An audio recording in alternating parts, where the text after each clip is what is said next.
So I was talking to a really good guy at work yesterday, right? And something resonated with me and I just had to make a video about it.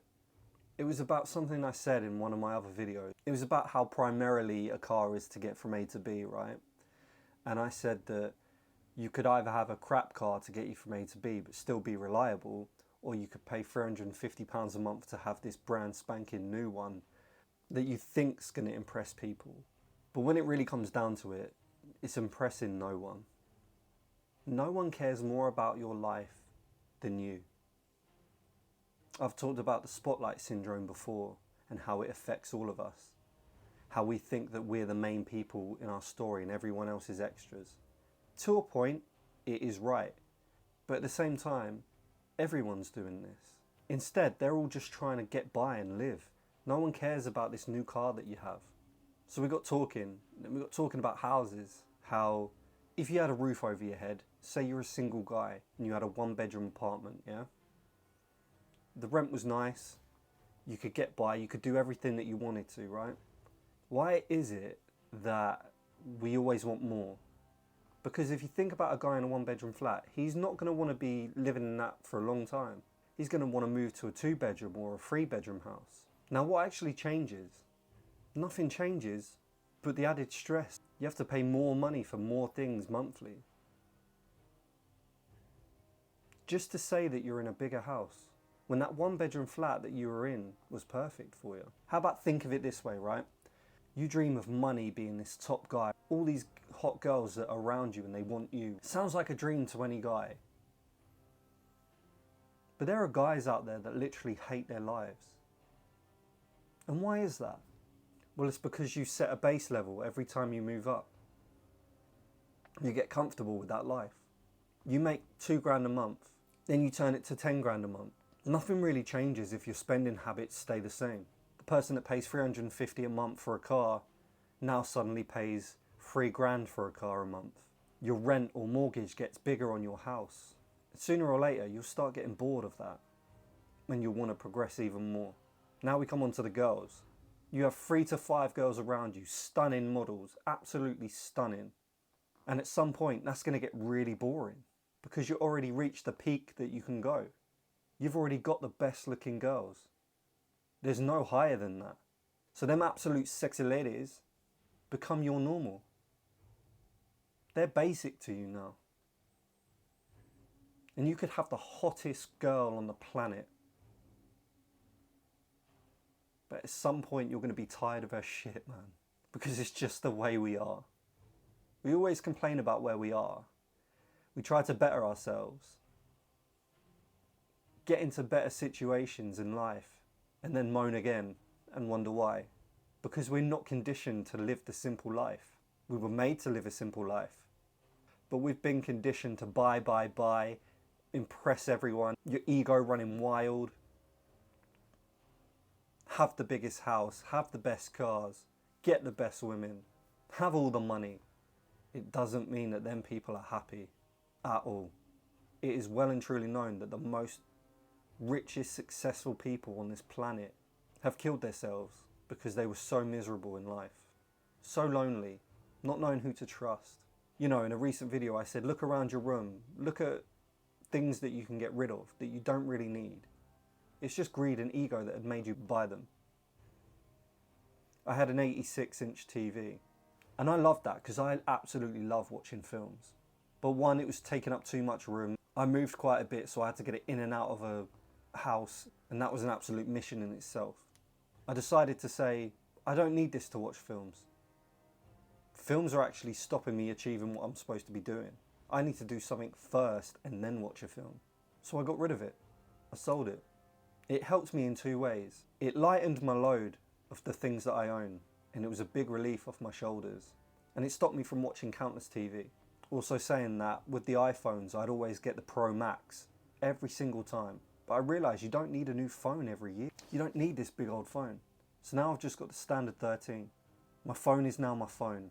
It's not this big old computer that does everything. We need to be more simple in life. We don't need clutter. We don't need to collect the best things. I was heavily into Marvel back in the day, right?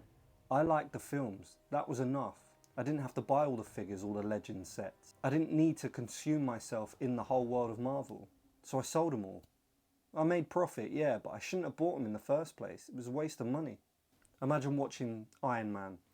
Once you're finished watching it, you got an Iron Man helmet in your room. Make you think of Marvel, make you want to watch another film. But if you eliminate that distraction, you won't get that. And it's the same with other things in the house. And I get it, the whole world revolves around selling you stuff, making you see adverts 24/7. All you have to do is drive down the street or put on TV or even go to work and the radio's on. You're getting hit with adverts. Buy this, buy that. Buy me. I will make you happy.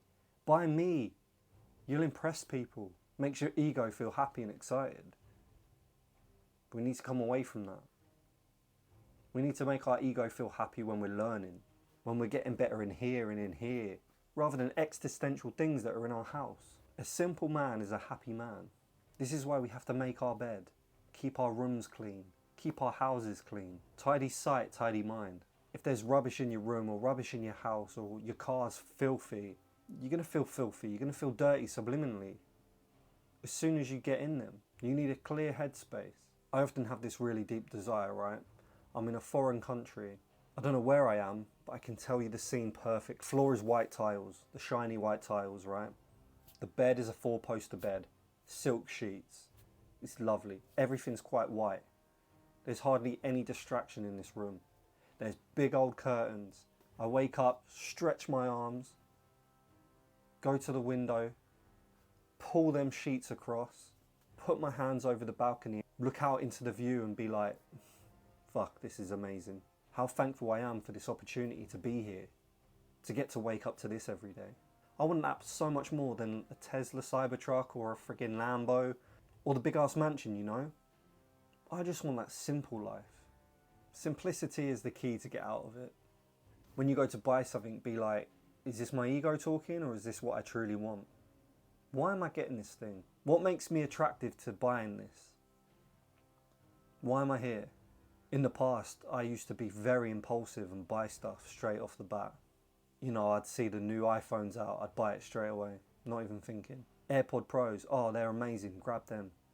Have you got the money to pay for them? No, buy now, pay later. I think we all need to go through some hard financial situations to realise that that's not the way to do it.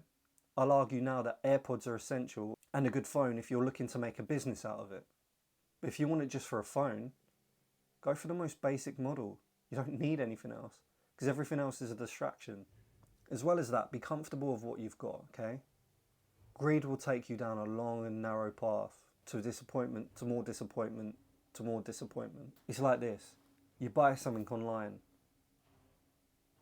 and for a few days you're waiting on that parcel and you've got this thing in the back of your head. You're really happy and you're excited because you're looking forward to something, right? When that parcel comes and you see it, it smacks you in the face with this pure dopamine hit. You open the parcel, all that anticipation goes. Now think about having that item for 3 days. You're not excited about it anymore. You don't have the same feelings about it anymore because you've got it. It's the new standard for you. And that's the best way I can describe it in life. So don't dream about the future becoming rich and successful. So don't put being rich and famous on a pedestal or any life goal on a pedestal. Because when you obtain it and you achieve that, it's not going to feel the way you think it is. If anything, it will be underwhelming. Live now. Live simple. Live life for you and don't try and impress people with things that you can't even afford. In 3 generations' time, you won't even be alive. And the people you're trying to impress won't even be alive. We'll be a memory. So why try and impress people when you're on this planet for such a short time? Surely you'd live it for you. Do the things you want to do. Buy the things you want to buy. Go places you want to go. Don't go to the Eiffel Tower because everyone's been there. Don't be like the mediocre people who want to go to New York at Christmas time. Because 9 times out of 10, the people who come back from there hate it. I was like a sardine squished in, I couldn't move anywhere. It was horrible. You've taken that passion from someone else, that ideology. You've adopted someone else's dream through society to think that that's something that you want to do. And when you get there, you're underwhelmed. Visiting the painting of Mona Lisa. You get there You got this high expectation, oh my God, what's so good about this painting? You get there, it's only a small little painting, but society has told you it's amazing. It's the same with life. Just live life for you. I'll see you tomorrow, my Stoic Viking. Take care.